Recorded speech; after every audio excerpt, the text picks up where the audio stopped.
Supreme court rules 2025 जारी, 1980 के कवायद खत्म।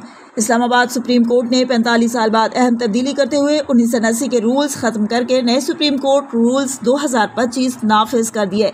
नए कवायद के तहत तमाम दरखास्तें, नोटिस, अहकामात और तस्दीक शुदा नकूल लाजमी तौर पर डिजिटल सूरत में जारी होंगी, जबकि स्कैन शुदा नकूल फराहम करना ज़रूरी होगा। डाक के जरिए भेजे गए अदालती कागजात कबूल नहीं किए जाएंगे। वीडियो लिंक के जरिए समाअत की इजाज़त, वकालतनामे की ऑनलाइन तस्दीक और रिकॉर्ड का ऑनलाइन या बिलमुशाफा मुआयना मुमकिन होगा। फौरी रिलीफ की दरखास्तें 14 दिन के अंदर समाअत के लिए मुकर्रर की जाएंगी। कई दहाइयों के बाद अदालती फ़ीस और वकला मामले के अखराजात में भी तरमीम की गई है। फौजदारी दरखास्तों, हब्स बेजा और आर्टिकल 3-184 के तहत दरखास्तों पर फ़ीस ख़त्म कर दी गई है, जबकि जेल से दायर दरखास्तों की नकूल मुफ्त फराहम होंगी।